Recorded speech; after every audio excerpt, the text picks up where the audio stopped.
Hey guys, welcome back. It's Dave. I'm coming at you with my latest tweak of my grid. Those that know me well enough know that I'm always playing around with the grids and tweaking them. Not necessarily adding any new factors in, but just finding one more convenient ways to cut down on the workload, and two, finding a better way to combine.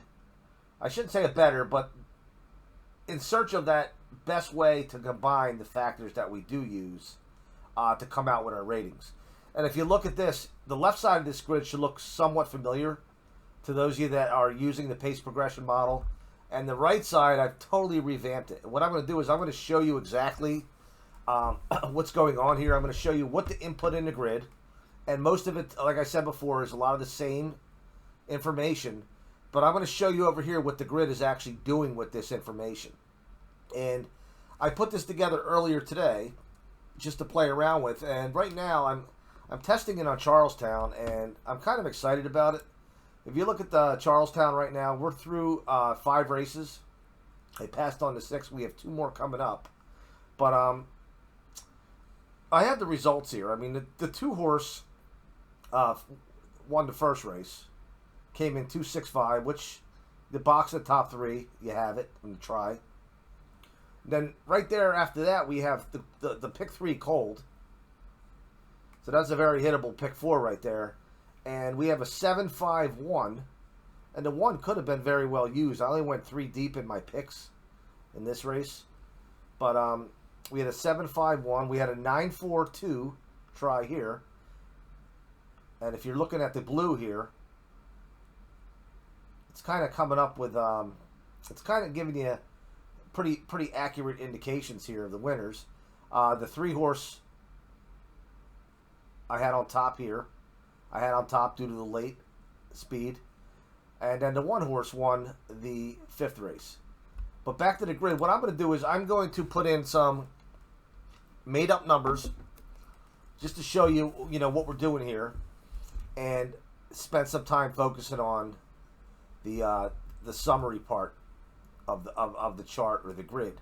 Now, if you notice, I have new headers up here. Okay, I didn't want to confuse the TCs because we do have a couple TC ratings in here: thorough capping 1, thorough capping 2. So what I did was I changed the summary grid. I changed them to PP ratings.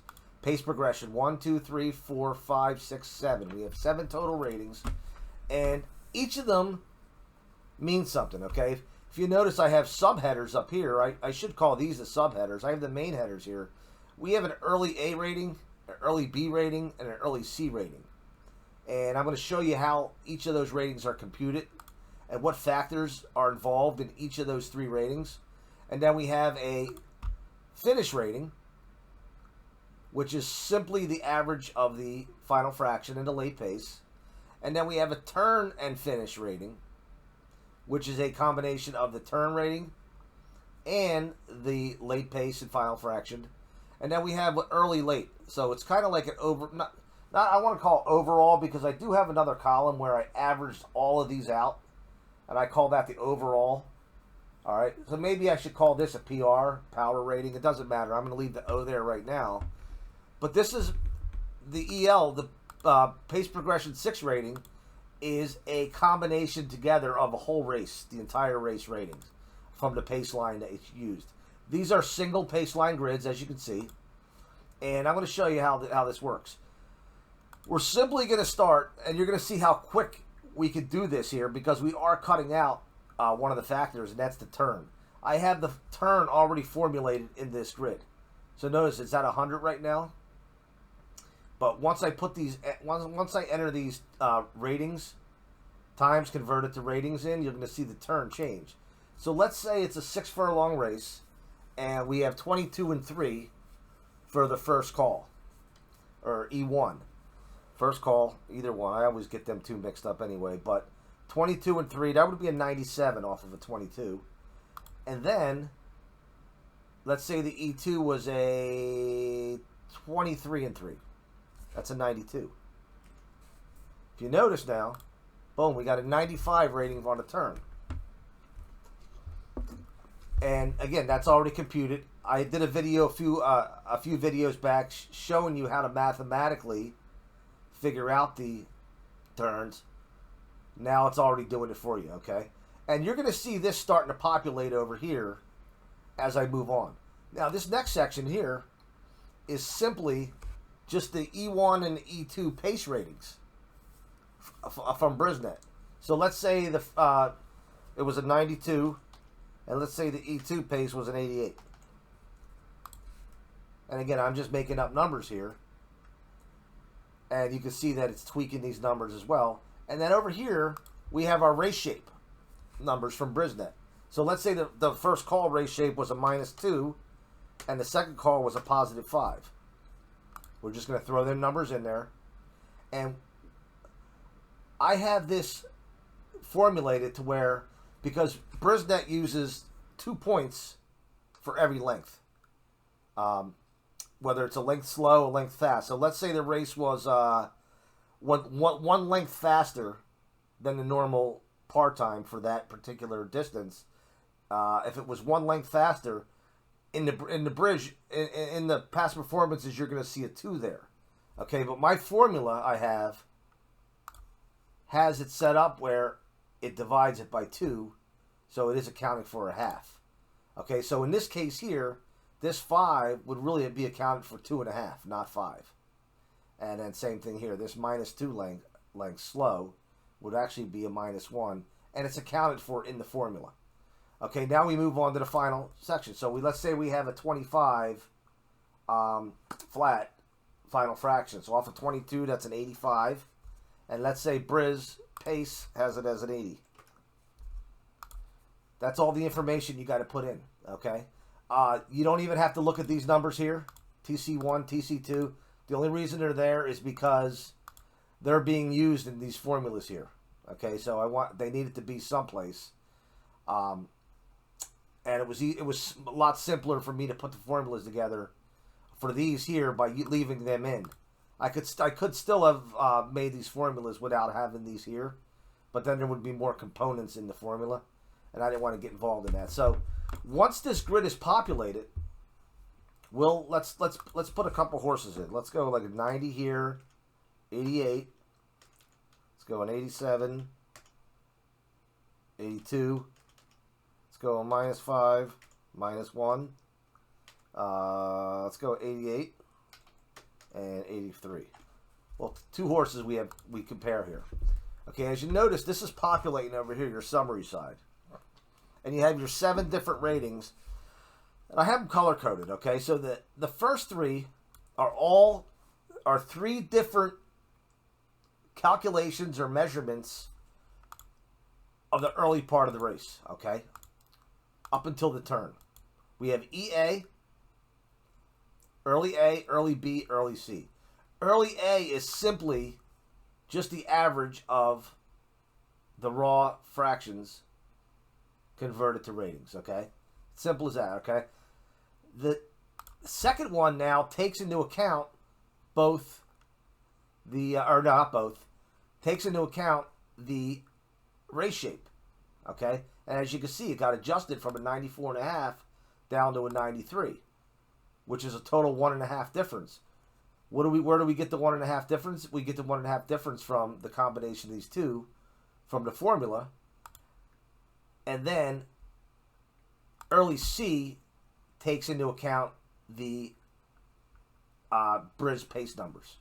Okay? And that's where we get these 3 numbers from.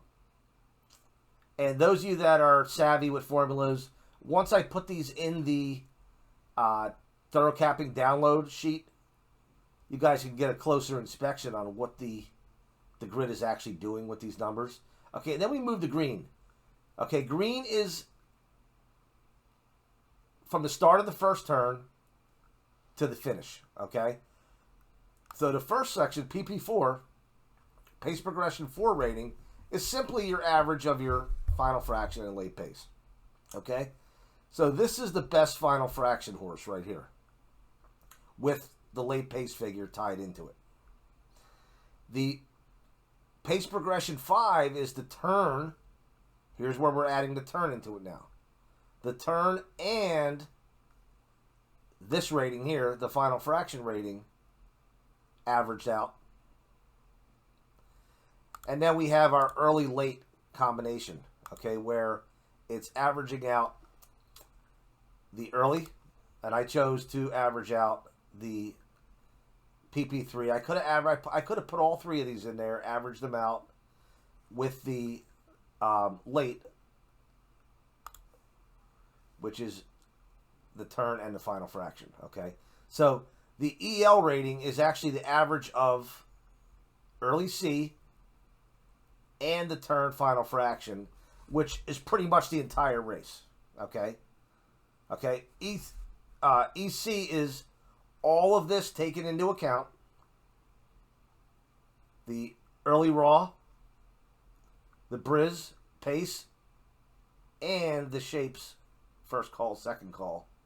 And that's why I chose to use that one and tie that with the turn and finish to come up with the early-late number. And then finally we have our overall rating. Our overall rating, I threw that in because in the early-late, I did not use these two here. Okay, as I just explained, I only used the early C and the turn. What I wanted to do is I wanted to get an average of all of them together. And that's where we got our O, or like I said, it's more or less a power rating. Or else you're going to get it confused with the EL, because the EL is a whole race rating, and this is kind of like a whole race rating too. Okay? But this rating here is picking and choosing more. It's only putting together, it's only using two factors, whereas the overall is factoring everything. So if you were to go down, if this were a 2-horse race, we'd have a blue. We'd have blue here. We'd have blue here. And now when we get to the finish, the later part of the race, we'd have blue here. The turn finish, blue. Combining, it's now it's a very tight race right here between these two.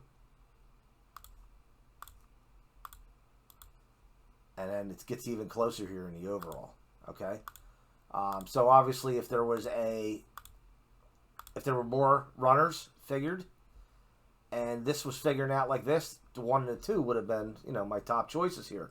What I take into account is, and what I did take into account tonight with the Charlestown has been the recent bias. Okay, on the lead or very close to the lead has been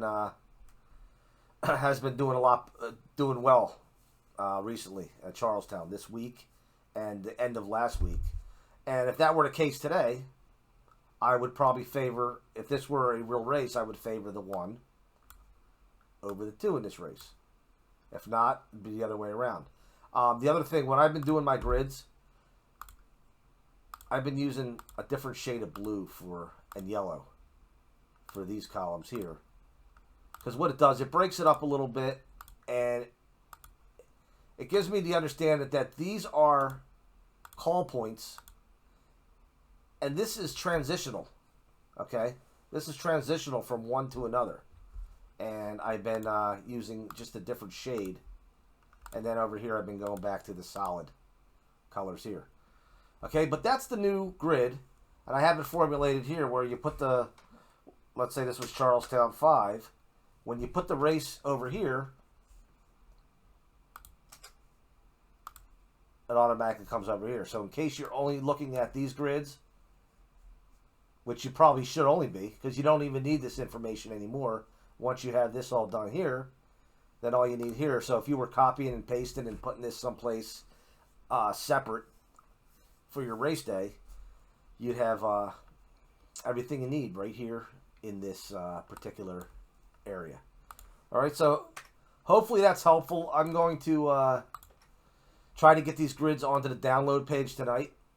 And if you have any questions or comments and you want to throw them in, this is probably not the last modification I will be making to the grids, but I'm gonna stick with this one for a while and see how it does, and then from there I'll move on to if I have to, find a different way to combine a certain factors or so forth. But I know one night is not enough, but I'm pretty excited about the results, the way things have been showing up tonight on at Charlestown. All right, I'll talk to you soon. Thanks for tuning in.